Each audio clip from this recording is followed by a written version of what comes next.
Happy Monday and Happy New Year. And welcome back to the Lorden Arts channel. I'm John Lorden. Thank you so much for spending some time with us here today. Case Cracked is the show where we look into a mystery and what are the critical pieces that help solve that mystery. Today's episode is called Hiding in the Attic. Jordan Elizabeth Cooper was born and lived in Florida.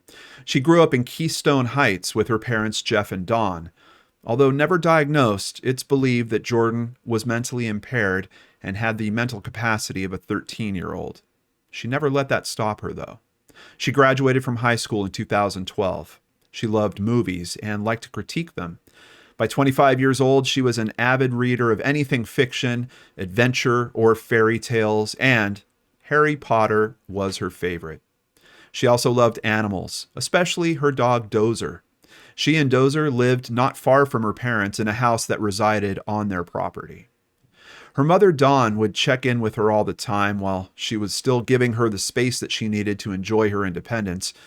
On November 25th, 2017, just days after Thanksgiving, Dawn stopped in to check and see how Jordan was doing. When she knocked on Jordan's door, there was no answer. Concerned, she began asking neighbors if they had seen her. Several neighbors said they hadn't and stated that they had heard nothing out of the ordinary the night before. Others in the neighborhood said that they did see her, sitting at the Little Rain Lake Park, which was within walking distance of her home, but she wasn't there any longer. When no trace of her daughter could be found, Dawn called the police and reported Jordan missing. Investigators searched Keystone Heights and the surrounding areas. Jordan's house was searched extensively, and flyers as well as bulletins were put up everywhere. Locals were questioned and leads were followed, but nothing led them any closer to finding Jordan. Her family even offered a $10,000 reward that sadly went unclaimed. Weeks later, investigators looked into other crimes committed against women in the area and found something that piqued their interest. Earlier in November, the Cooper's house had been robbed. Among the stolen items were some of Jeff's tools and some women's clothing. Those tools had recently shown up in a pawn shop in the area where they had been pawned by a 27-year-old man named Joe Arthur Turner. Turner's home was just down the road from the Cooper's property. On December 18th, a search warrant was issued on Turner for the stolen tools, but when the officers arrived, they were unable to locate him. The area and house were searched, and they found Turner hiding in his attic.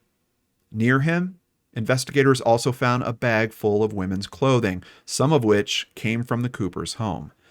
He was arrested and taken in on charges related to the robbery. Chief Wayne McKinney said, "Because of its location, it became a concern for us.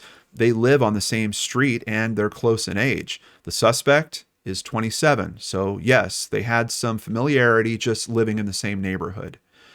After finding Turner hiding in the way that he was, investigators decided they needed to search Jordan's house a second time. They found Jordan's body in the attic. She was nude and so covered up in insulation that they almost missed her again. Investigators could see contusions and hemorrhages all over her body. An autopsy would show that she had died of asphyxiation. A sexual assault kit was prepared and showed that she was assaulted, and they recovered a male DNA sample. They also found a Band-Aid at the scene that may have been worn by the perpetrator. On the 29th, a new DNA sample was taken from Turner while he was held in jail. It was found to be a match to the assault kit and the Band-Aid. Turner was charged with murder, sexual battery, and burglary with assault or battery. He had a minor previous criminal history, but actually had no DNA sample on file with the police agency. If they weren't already putting the pieces of this case together, he could have been missed entirely. After 4 long years working its way through the court system, in March of 2022, Turner's trial was set to begin.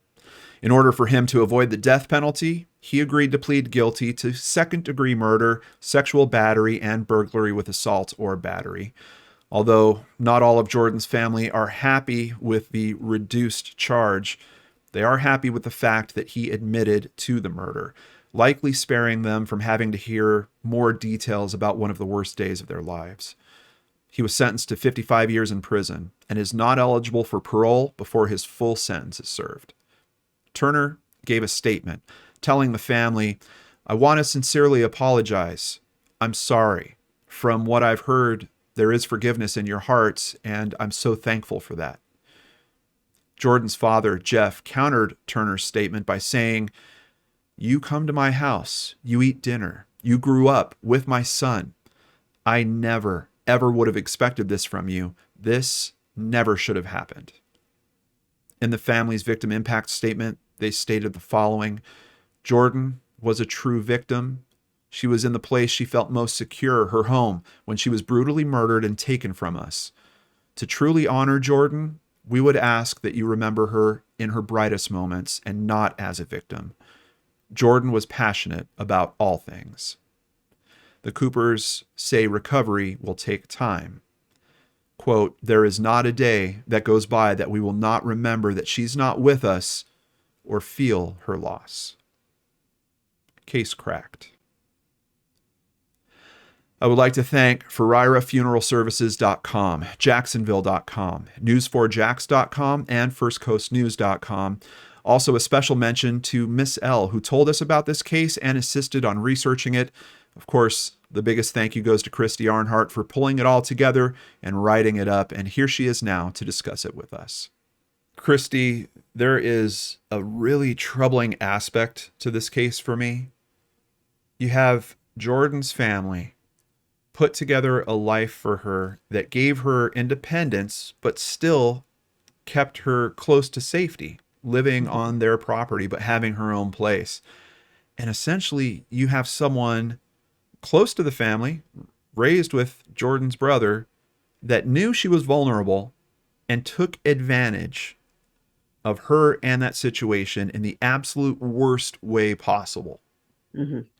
It is disturbing at so many levels. Like, and it just, gosh, it makes you wonder about the people that you bring into your home and the people that you have close to you. It makes me not want to have anybody close to us.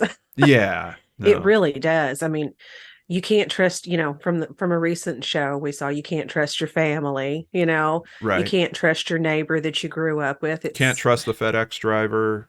no, Yeah. I I mean, mean, it's just, and to think they tried so hard to give her a good life and she was happy yeah. and he just was ripped out of it for no reason. Yeah. Yeah. It's really, it's terrible on so many levels. Mhm. But looking for an upside to this, are there any special ways that Jordan's memory is being honored? There are. Her family started the Jordan Cooper Memorial Scholarship Fund. Mm. The fund, or the organization, supports students at Keystone Heights High School, and that's where she graduated from. Mm. The fund gives scholarships to high school seniors to help them pursue their goals after graduation and promotes anti-bullying education for all students while also encouraging animal rescue. Wow. Wow. Well, they're certainly hitting Yeah, close to my heart on all those points. I know. I know. I think she must have been an awesome person. I do too. And I really love when families kind of take this path and decide to honor their lost loved ones in that way. And also it's something that benefits the community, you know.